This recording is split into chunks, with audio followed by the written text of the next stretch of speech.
Welcome, gamers, to this week's episode of Last Call Gaming. We're on episode 223. Today is November 19th. My name is Craig Perales, and joining me is Mandrew. Hey, I want to get out of the rain pain month, man. Happy sweater weather day. It's finally getting back to that sweet, sweet weather. Did you have any problems with that rain that came down hard as fuck yesterday? No, I mean the streets flood really bad out where I live, but I was fine. Dude, because the day before it rained and we noticed it was leaking. You know where Sam's closet is? Yeah. So water was coming out of her light, and we were like, "What the fuck?" So we had somebody come look at it, and I guess we had a cracked tile. So we got that fixed out, and he's like, "Hey, it's gonna rain tomorrow. Let me know if everything holds steady." And it did. So I was like, "Hey, the bucket is now gone." So we're getting ready to get going, guys. But I do want to give a big shout out to the Brothers Take. A while back, we had plans to do a Ghost of Yotei review together. Unfortunately, I couldn't make it on that, but they,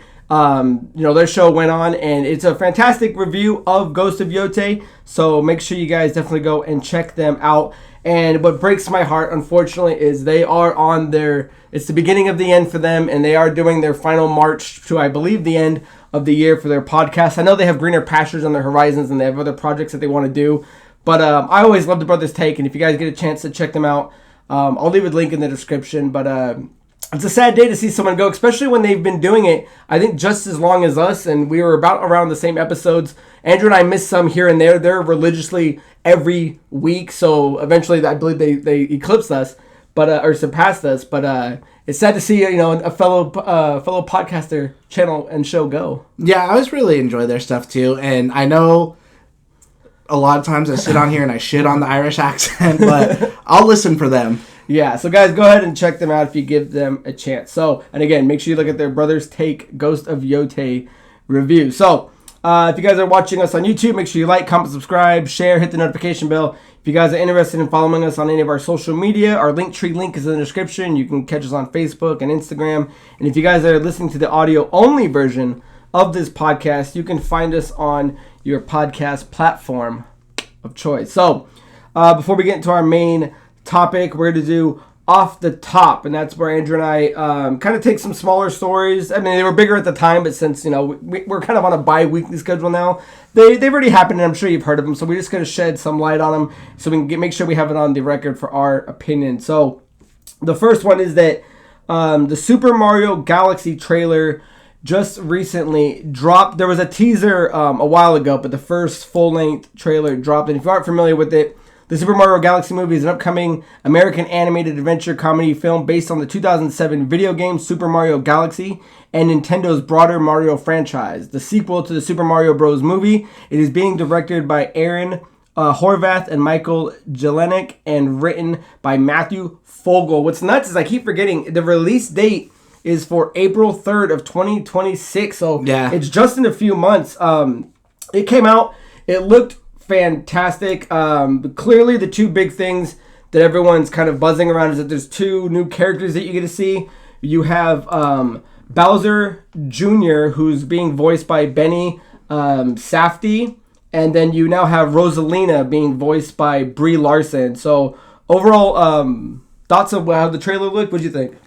I like the trailer. I actually really like it. I love the first Mario movie. It looks gorgeous. The first one is a 10 to me that I'm super excited to see more of it. Like, I don't know if I was a little bummed at first because I was hoping, like, okay, like before you do another Mario sequel, maybe branch off and do like a Luigi's Mansion or like a Donkey, something in between. But hopefully we'll get something like that. I think the biggest thing that bummed me out is I'm a huge advocate for Super Mario Sunshine. I love that game. I love that game a ton.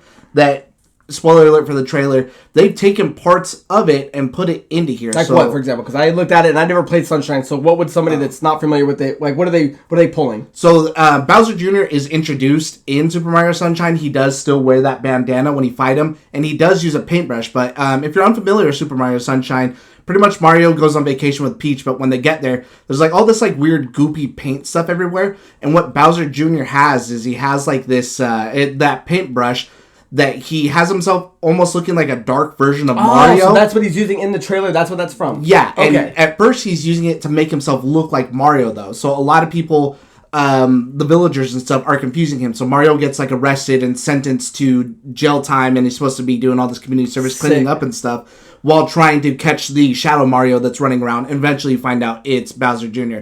So hopefully I can still get my Super Mario Sunshine, because I love that. But with this, I'm like, oh, damn. Like, if they took it out of that, then that seems kind of unlikely, because that really is that whole introduction and point of, like, who is this person before you find out about Bowser Jr. Who are you? Yeah, so I know people were buzzing on him. I don't recognize the guy. The only thing I know this guy from is in the new Happy Gilmore, he was, like, kind of the main bad guy that had, like, the chronic bad breath. You're not missing anything.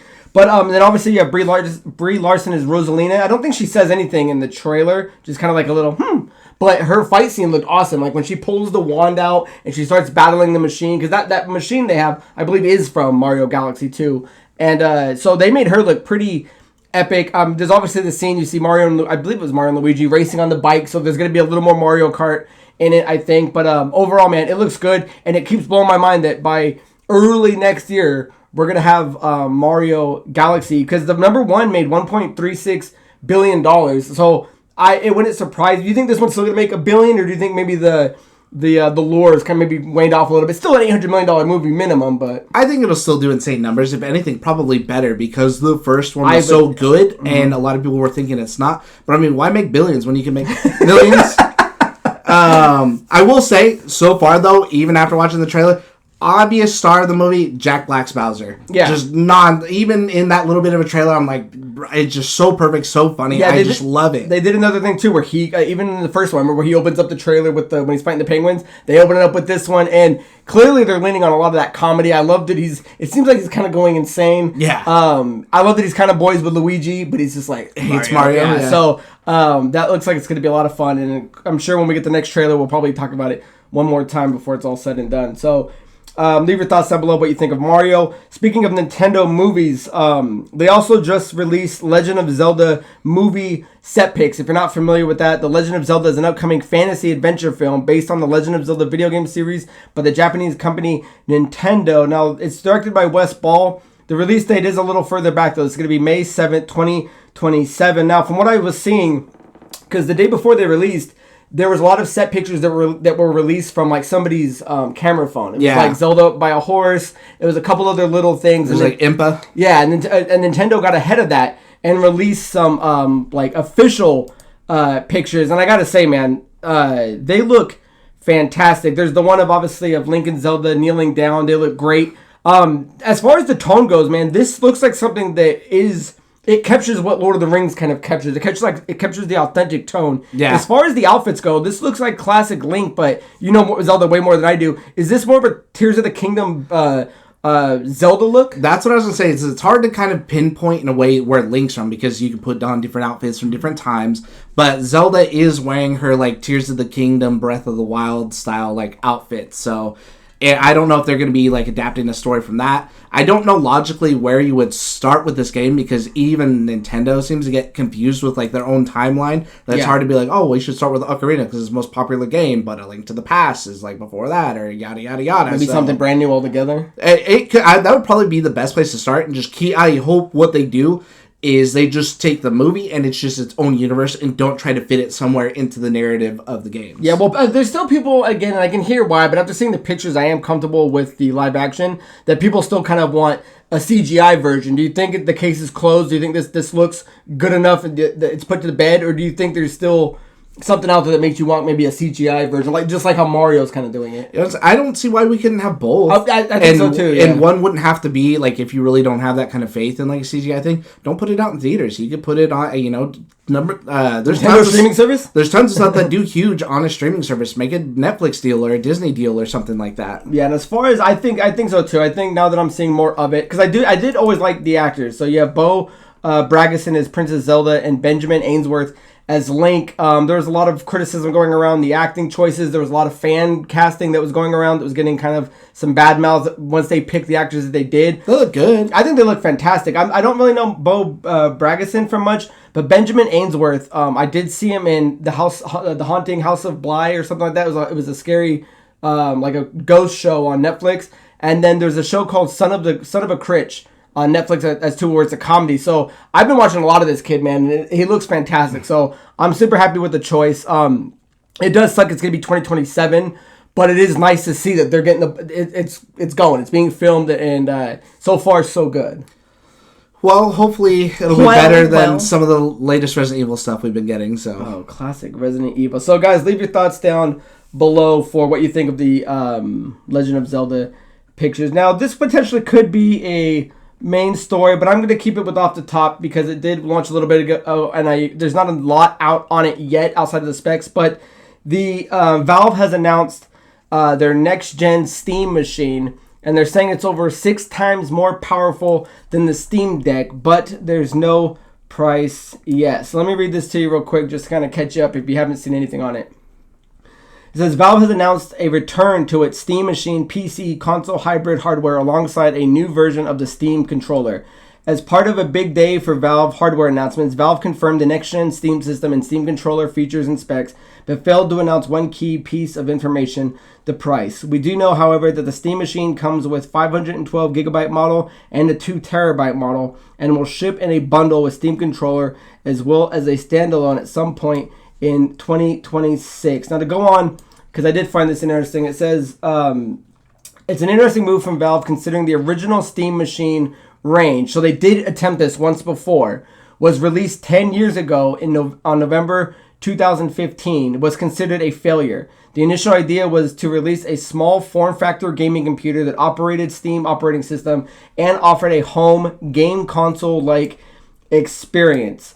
Valve also released a Steam controller to support the release of the original Steam Machine, so it makes sense that it would re-release the next-gen Steam controller to go alongside with the new Steam Machine, but Steam Machine didn't last long, and its interest dwindled. Steam pulled many models from the Steam store back in 2018. So it is kind of interesting because two things. One, and I think a lot of people kind of forget that they've already tried doing a console version, and then two, that it completely flopped. So yeah, it's interesting to see that they're kind of trying it again, and the landscape that we're in makes more sense, especially if you have something like Xbox that's kind of attempting at it. But what's odd is or not odd, it kind of makes a little more sense because now we live in that world where, because that bridge between console and PC gamer has always been pretty hard and fast, but when you start to see things like Game Pass now on PC and PlayStation games coming to PC, that bridge is slowly getting a little shorter. So after knowing that there's one that's already flopped and failed, do you think that appetite's still there, especially when Xbox is kind of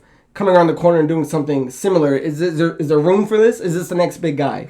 I don't know. I honestly have no clue because, I mean, it is, again, just a PC, but if it's one that I guess you don't have to tinker with and sit there and I got to adjust my drivers because it's not... I think what is really going to be, a lot of big people's turnoff, I think, especially for somebody like me, because I spend all day on a computer, is I don't want to go home and feel like I'm on another one. But two, how many games come out and are not optimized and run terrible on PC? You and me sit here all the time where we're talking about, we had an excellent time playing this game. It ran perfectly fine, whatever. But we're playing on Xbox and PlayStation. We're not playing on a PC that has bad optimizations and stuff like that. Or even what was it? I think Arkham Knight, when that game came out, got taken off on there and wasn't even, I don't think that ever even got put back up to be repurchasable. Yeah, I find it interesting. Just so we know, the Steam Deck it's going to be a 6-inch console-like cube. It looks like half a Series X. Yeah, with over 6 times the horsepower of the Steam Deck, which is interesting because the Steam Deck came out and it's a handheld and it's doing quite well. It's sold at least 3 million units by 2025, and they're estimating it's probably closer to 6 million. And because they haven't released their official numbers, so to see something that's 6 times as powerful to be so small, what's going to be key with this, because I would like it. It's a demographic that fits me. It just depends on what the price is. If this thing is going to be between $400 to $600 and undercut the market by a lot, it'd be really kind of cool to get. Because the other big thing too is whether or not you want to play on PC versus a console. Steam has sales year round that make games dirt cheap. So when you see a lot of people, when there's these Steam sales, they spend $100 and they get 500 games because they're buying things for $1.99, $2.99, and they're buying a bunch of games. But I don't know if it's something that is going to compete, because if it's anything closer to 1,000, then it's then why wouldn't you just get an Xbox and or just get a PC? I would really have to like kind of see what it is too, because I do hear people talk about the Steam sales, but anytime I see people put stuff up, it's always like, oh, you should buy this game, and then what, you just never play it. I hate seeing people like, oh, I have 10,000 games in my library, and like if you look at their playlist or whatever, it's like 500 games. But yeah, price is going to be a big thing, because one, you have Xbox coming out, which is what we'll just say the Xbox Next, which is supposed to be some sort of hybrid of like an Xbox and a PC, whether that's going to have Steam on it or some other sort of OS, so that way you can have almost like everything in one spot, which would be extremely more convenient, especially since it's their own product and they're a big publisher. You know they're going to make sure their stuff is more optimized for it. If it's $200 more, then I'd rather just get that. But then you also have the question of what is the PS6 going to be cost at, because how many people... They're saying $600. Just don't want something like a Steam, If it's $400, would you be interested in it? I would have to see what everyone else is doing, and it would depend on their price, but I don't know. I feel like it would be really hard for me to get away from console, but that's because I spend all day on a PC. Even if it's Steam, whatever, I would have to see what time frame games come to it. Because the only thing that would lure me away would be, okay, if like Xbox and stuff come into it, that's fine. But is PlayStation stuff coming to it? Even if it's not like day and date and I have to wait like a year, 2 years for some of these games, then I might as well just buy a PlayStation, which is still going to get all the Xbox games. I don't know that there's anything on Steam that would make me be like, oh man, like I don't know that there's any game on there that's exclusive that isn't for like, I don't want to say like the streamer culture, but that's where you get a lot of those games. Like, I forget what it's called. I think it's called like Peaks, the game where like you go like climbing with people and stuff like that. And it's a funny game to watch people stream. Mm-hmm. But again, it's not like I don't want to say The Last of Us or Call of Duty or something like that, but it's nothing like that. That's really, I think that's why that game's so popular. It's just people streaming it and having a good time. Yeah, okay, but with that being said then, because the rumor is too that if it comes out and it's 2026 date, then that means it beats Xbox to the market, especially if they're trying to do the same thing. So if they're trying to do the same thing and it's going to be $300 cheaper than the Xbox, then why not? And they're going to be playing the exact same games, except the Steam will be able to play more, then why not just get a Steam Deck instead of a next Xbox? Again, for me, it would come down to like the optimization, because if Xbox really come down to the specs and all that stuff and what you can do with it. That too, and that controller is ugly as hell. But that's the thing. Well, controller aside, you can Bluetooth an Xbox controller. I guess that's the thing. You're going to be able to Bluetooth your PlayStation or your Xbox. So, but I mean, if it's $500, man, I mean, I'm looking at it side, but if it's $1,000, because other people are speculating that with as strong as it's supposed to be, this thing could be $1,200. And if that's the case, then for me, I'm out. But if there's an interesting way to get into a Steam that I can plug under my TV in the living room or something like that, or in the bedroom, and it's $400, $500, I mean, it's got my interest. So I just don't know that I play anything again that's there. And I think from what I was reading online, because again, I don't play on like PC, I'm not a big thing. But I don't think that Steam supports a lot of stuff that I like to play, like games like Warzone or games that have like an anti-cheat, because it's something about the way they catch that stuff on there, I think is like disabled by Steam, so they just don't put their games on there in general. I don't know if that's 100% true, so correct me if I'm wrong. But if that's the case, then I would almost be instantly out, because I play a lot of like Warzone, Battlefield Red Sec, Rainbow Six, a lot of these super competitive shooter games that if I just can't play it, then why bother? That's a good point too, because where Andrew's coming from, it's like there's no reason for me to leave. I'm looking at it for, if you're new, just jumping in, it's a good option. If you're new to it or something like that, if Grayson's trying to get into computer gaming and stuff like that, it seems like a good entry option. I mean, console dedicated. I mean, I have enough systems everywhere. I mean, I always like playing with the new thing, but yeah, I can see what you're saying. For you, it's like, there's no real reason. But yeah, it seems like a nice entry point, and it's just, for me, I think it's crazy that they kind of announced it out of nowhere, and it's going to be beating Xbox to the punch, kind of doing the same thing. And the last thing they did say that it's going to be coming with around the same time is the Steam Frame. Won't dive too much into it. It's a streaming first virtual reality headset which can be played wirelessly, similar to the MetaQuest headsets. It also comes with 2 handheld controllers, which also look similar to those for the Quest. So it does look like Steam's pushing in. You can say Xbox might be fading away, but it seems like there's as long as it works well and the Steam Deck's doing fine, it seems like this could be the new player. Yeah, in console space. It's going to be super interesting to see. I think what really is going to matter, and when you're really going to see like a pop and maybe more people go crazy for it or not, is one, what's it going to the big thing that it would launch with. Obviously, it launches with everything else, but I need to see it in practice. Like how, like I'm so used to the Xbox's UI. And I hear people crap on it, and I think it's really more for, like, if you're not used to it. But I have such an easy time navigating around Xbox. I don't even look down. I can go do. Yeah, I just do everything. I do it. It's all just muscle memory. So if you give me something that's just as easy, but if it looks like a computer where I have to move around and click the mouse, no, I'm out. Right on, guys. So leave down your thoughts below of what do you think of Mario, what do you think of Zelda, and, of course, the new player to the game, the Steam Machine, which is coming out next year. So with that being said, guys, let's move into our main store today, and that is that the Game Awards 2025 is upon us. The nominees are here. There's a full 29 categories this year, and the air date will be on December 11th. Now, Andrew and I are just going to talk about the Game of the Year nominees, and because when it gets closer to the show, Andrew and I do a thing where we actually look at all the categories and we kind of do our picks for everything. I don't even want to give our pick this year, even though I think at this point now we both agree on the same game. But that's fine, right? We'll just talk about the games. We'll talk about the list, and we'll talk about the good and potentially any bad we may have with it. I'll say, I do want to throw out one quick prediction based off of this last story that we were just talking about, the Steam OS, is that the one year we did go in, was it 2017? They showed off the new Xbox, and it was quite a ways out, but we saw that day one, and that was actually a really cool thing to be there and do, that I think we'll see the next Xbox, especially with this just announced at the... Oh, you think at the show? At the Game Awards. They'll show the first trailer for the reveal it? Yeah, and it'll be something small just like it was the first time we saw it. Oh, I would like all of that. So... let me just name off real quick what games are on it. So, the Game of the Year is recognizing a game that delivers the absolute best experience across all creative and technical fields. So, we have 6 that are nominated this year. It is Clair Obscur, Expedition 33 by Sandfall Interactive and Kepler Interactive,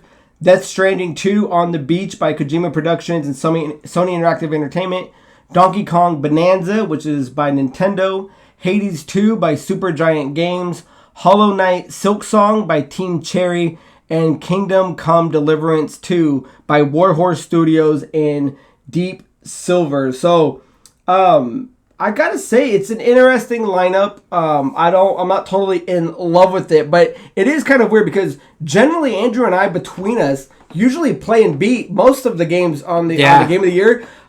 Surprisingly, I think I've only beaten 2. I've got 1. And you've got 1. And so this one is a little more out of pocket for us. But with that being said, before we dive into like the pros and the cons of the list, overall, how do you like it? Does it represent, do you think, accurately of what 2025 was?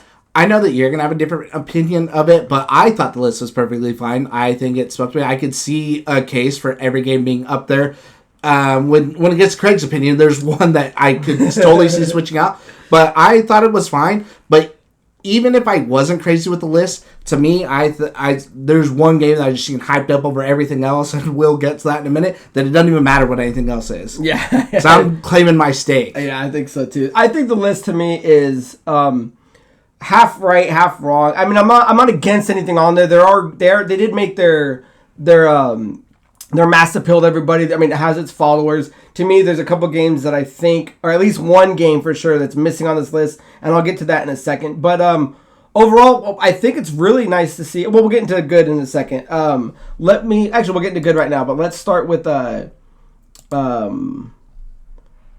I can do that right afterwards. Yeah, so I think seeing Kingdom Come Deliverance 2 on there is kind of the dark horse, and I think it's really kind of cool to see a game that it's a very niche audience, right? It's what's the right word? It's like it's a real sim. You actually gotta like grind all your ingredients together. You gotta do sword fighting. Number one, they say if you can get past like kind of the hardness of it, I guess the game really opens up. And 2 really takes that and runs with it. And even though it's not a game we play, everyone I hear that plays it really enjoys it. I wouldn't put it on the line of like an Elden Ring, but it seems like the average person that doesn't normally play games like this, when they play it, really find themselves enjoying it. Do you think?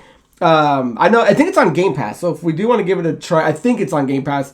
Does that kind of seem like a dark horse for you compared to the other ones and how popular the other ones kind of blew up? I think so too. Yeah, that's probably like the game that I would say is least popular on there.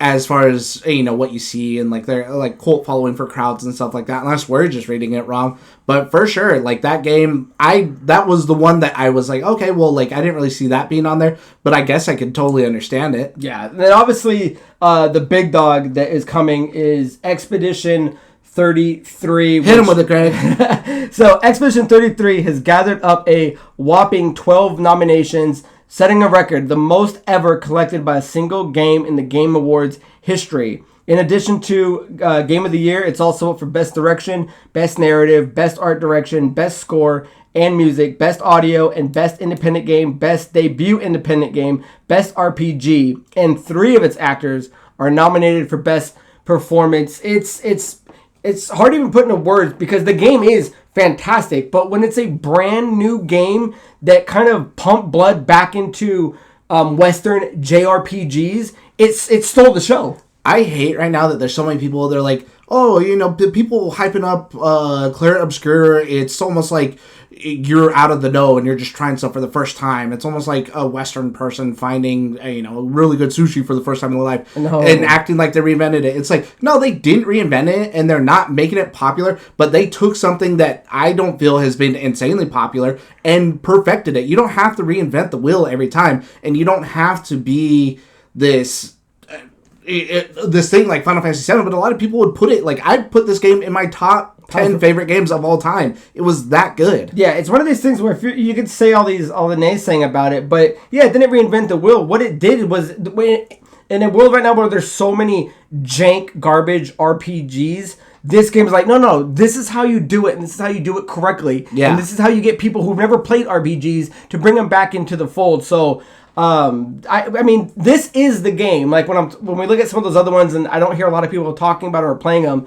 This was a game that everybody I know played, and even my buddy Aaron Castro, months later, he was hitting me up. He's like, "Hey, we played this Claret Obscur game." I'm like, "Yeah," and I was giving him hints on the build that we did with what's her name, Mael? Yeah, Mael. With Mael, and dude, and me and him were FaceTiming, and I was showing him like my builds and the skill points and all the things you got to do, and it got someone that hasn't played a game in a while to come out, play this RPG, and fall in love with it. So there's not enough greatness you can say about it. What's crazy is that it's able to take the most ever. I mean, in a game where people were like, "Oh, sure, it's got potential to win Game of the Year. Sure, it's got potential to win Best Soundtrack because it's got a killer soundtrack." But to take as many as it's nominated for is insane, and I'm hoping for the best. I really like too that this is a game that came out towards the start of the year. I think it came out in like March, April. Yeah, it was really early. It was really early, and it just rode the wave all the way through the year. Like you'll still see people like talking about it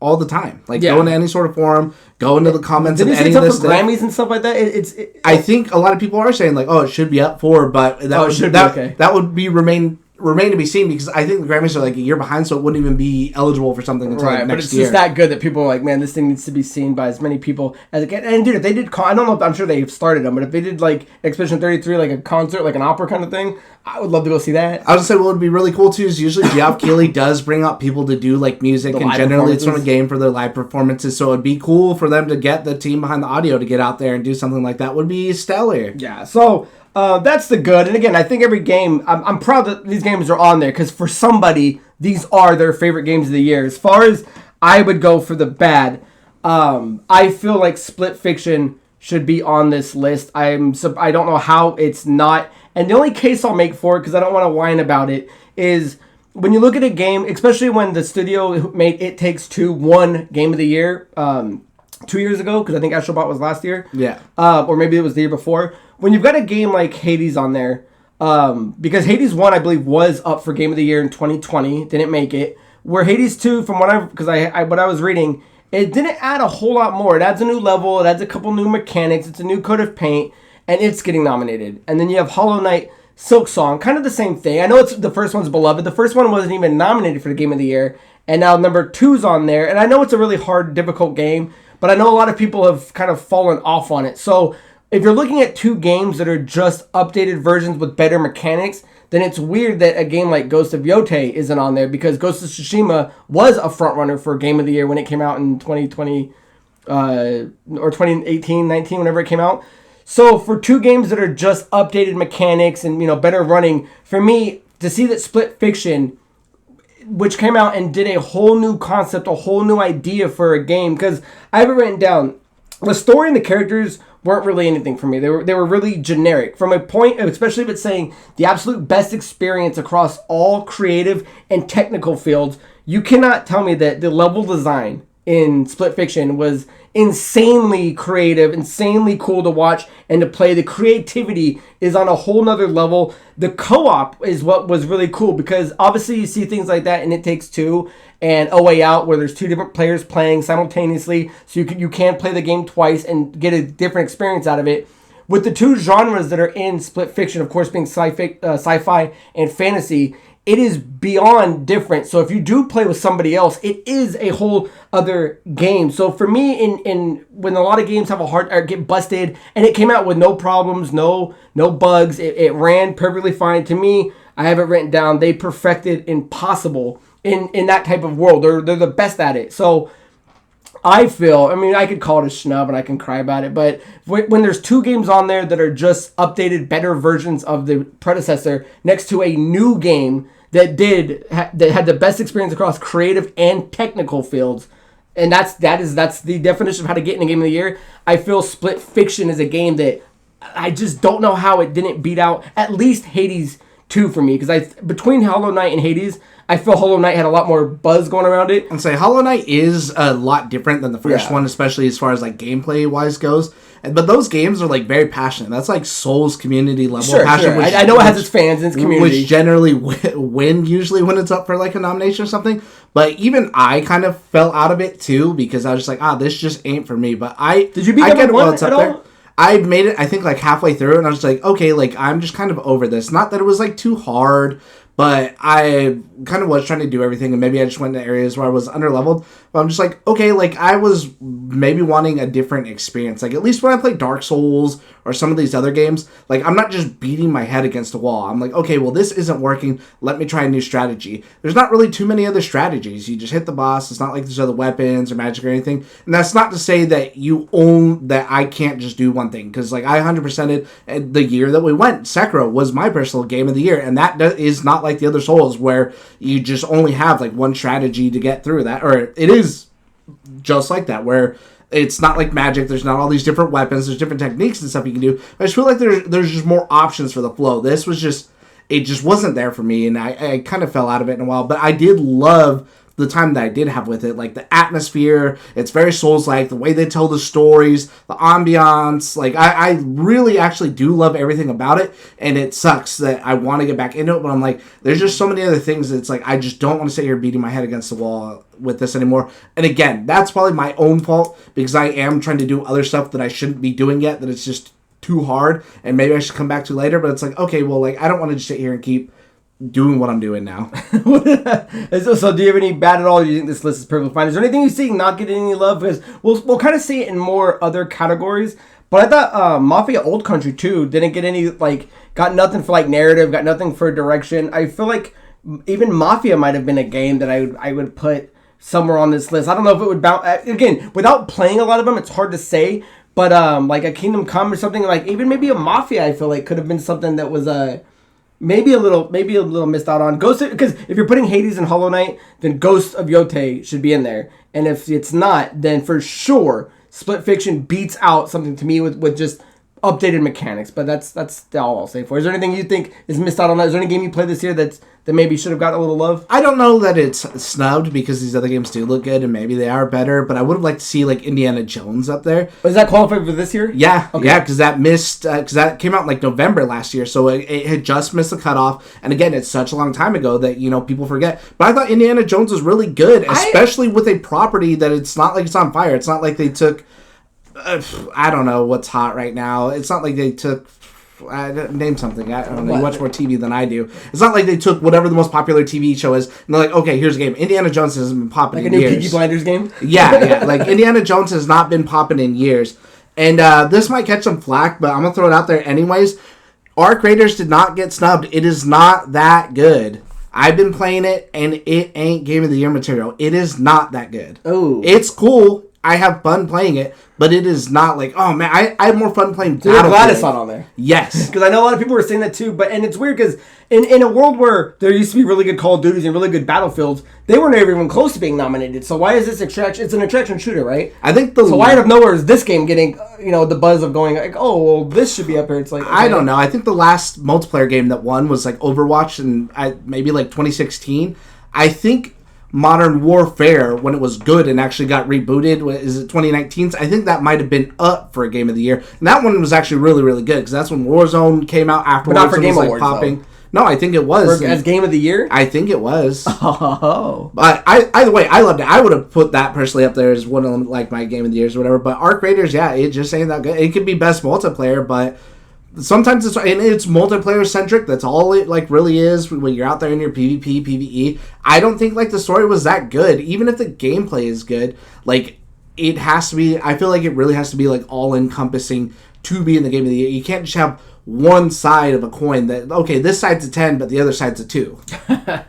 And one last thing I'll say too, and I'm glad it's on there because Donkey Kong Bonanza is a great That's game. the most random one for me. But for me, it's like I beat Donkey Kong Bonanza and I beat Split Fiction, and to me, Split Fiction's still a better game than Bonanza. But I know I'd probably be in the minority against the vast of people that played it because I was even looking it up, even between people that are playing it at its peak on Steam. Split Fiction had 259,000 players, and Hades 2 only had 112. So no Pokemon up there. No Pokemon up there. So guys, that's our main story. Leave down below what you guys think of unless there's anything else you want to add. No. So if there's anything you guys want to comment on about the nominees, if you thought anybody's missing, if you think anybody shouldn't be on there, leave down below. And again, on Andrew and I's probably the next show, we'll go into more depth of our picks of who we think will be Game of the Year, which I'm sure at this point it's the same. And then we'll go through a couple more of the categories and we'll kind of go over that. So if you made it to this far, we're at the end of the episode, guys, where we do What Are You Up To? When Andrew and I take a quick second to talk about anything we've been playing, anything we've been watching. Go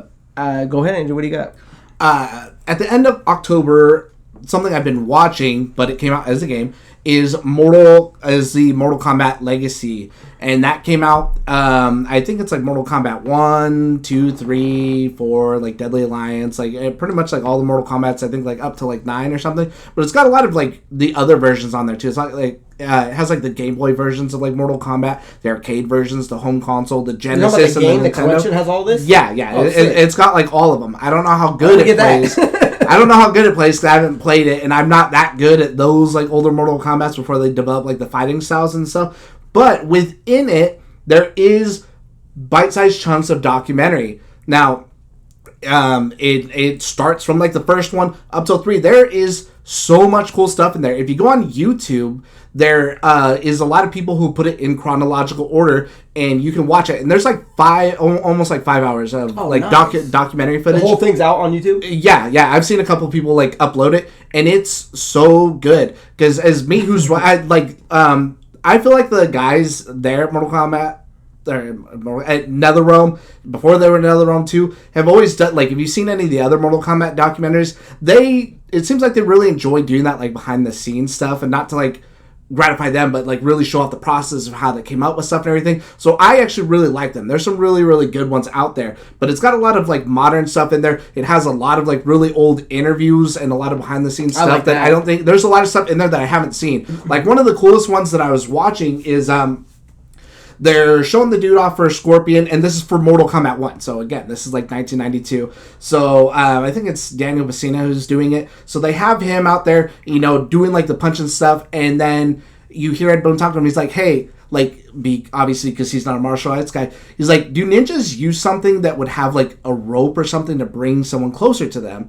And he's like, yeah, they could use something like that, or do something like, because maybe that'd be a cool move, is you go like this and then you bring the guy towards you, and maybe like a come here or a get over here or something. So it's him coming up with the iconic Scorpion move and then trying to like direct him into like how the animation is supposed to be. And it's just really cool seeing like, okay, Like, how much stuff did they come up with? Like, that's something that's insanely iconic, and they just put it, like, right there on the spot. Or even in Mortal Kombat 2, how they came up with, like, the idea for when you uppercut somebody, and it comes out, it's like, toasty! And just, like, all the, like, little cool little details. It's so good. And it's not just about them creating the game, too. It's about them going on, like, the press tour stuff afterwards, where they're, like, going and meeting people, playing with people, like, all the advertising and the commercials and stuff like that they're doing for it. So it's, like, really every encompassing thing of, like, Mortal Kombat. And it's insane. I love it so far. I'm not all the way done. I think I'm, like, 3.5 hours through, like, the footage. Yeah, sounds like a big chunk. 5 hours. And I know when you watch them, a lot of people clip them, because when you watch it in the game, some of it, it'll just be, like, a video, but it just shows, like, art and stuff like that. A lot of people just, like, clip that out, and it'll just pick up with an interview or something like that going on.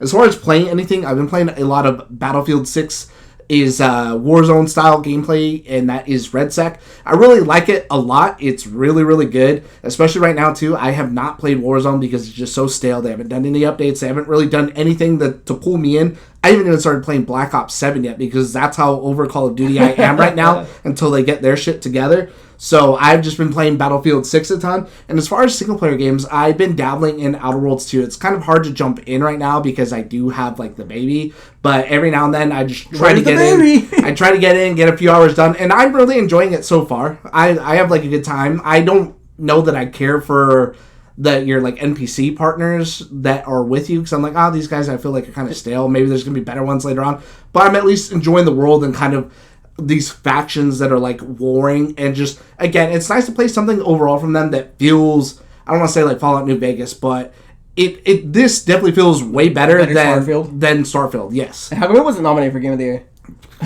Yeah, I know. I don't think Microsoft didn't get a single nomination at all. Awesome. As far as what I've been watching, I just started The Mighty 9. If you guys aren't familiar with this, when a powerful arcane relic known as the Beacon falls into dangerous hands, a group of fugitives and outcasts bound by secrets and scars must learn to work together to save the realm and stop reality itself from unraveling. Now, what's cool about this is, so right now there's 3. It's on Amazon. There's 3 episodes already out. There's going to be 7 total. The last one ends on December 17th.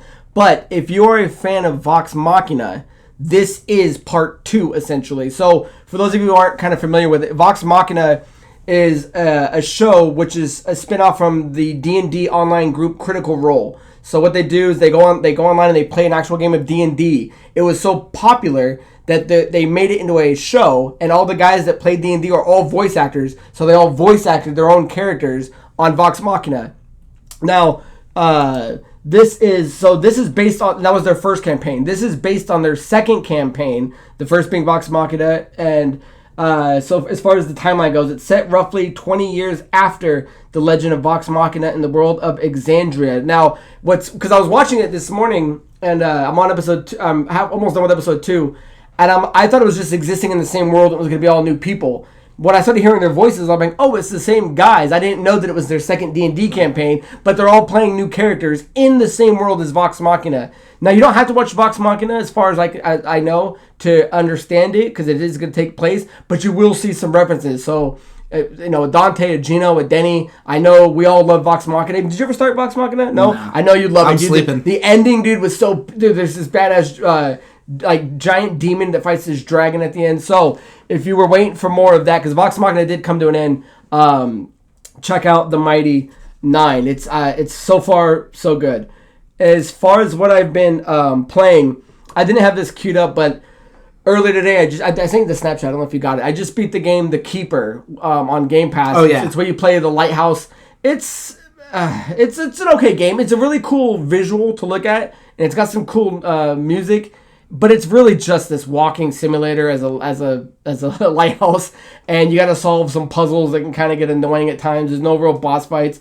I thought it was gonna get better, but it kind of didn't. It's not bad. It's just that's all it is. If that's something you want to do, go for it. But the game I did just get, because Sam's birthday was yesterday, so happy birthday, my baby boo boo.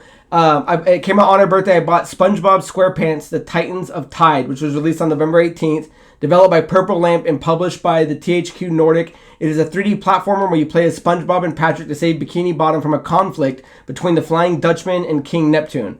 The game features seamless character switching, new platforming skills for Patrick, and battles against ghostly bosses. I've played a few of the SpongeBob games. Cosmic Shakeup was probably the best one. Some of the other ones are kind of trash. This one is actually pretty solid. You're kind of going between these different worlds. It's cool seeing Neptune and the Dutchman like battle with each other because they're both big and powerful. You can actually switch back and forth between, because one of them is a ghost and then you play the other one being normal. But when you switch, the other one becomes the ghost. And they have these different abilities. Like Patrick can go underground and he can grab stuff and throw stuff. And SpongeBob can like shoot bubbles. There's some really good puzzling in there. It's really good platforming, and the boss fights are like when you're fighting a boss, you've got to switch to one, use a power, knock him down, switch to the other one, use the other ability. So it's actually quite good for a platformer game, let alone something based on SpongeBob IP. It was only on sale for $39.99. It was a $40 game, and I think on Black Friday it's going to be down to like $20. So if you like SpongeBob or you want something that you kind of just cruise and listen to a podcast game, I say definitely check it out, because so far me and her are both playing it. And it's actually a lot of fun. I'm like, this game's going to be shitty because a lot of SpongeBob games are so. It's actually a pretty cool game. So, guys, that is the end of this episode. Let us know down below, guys, what you've been up to, what you've been playing. But that brings an end to episode 223, guys. Join us next time for episode 224. And until next time, guys, my name is Craig Perales. That is Mandrew Montemayor. Cheers. See you at the Game Awards.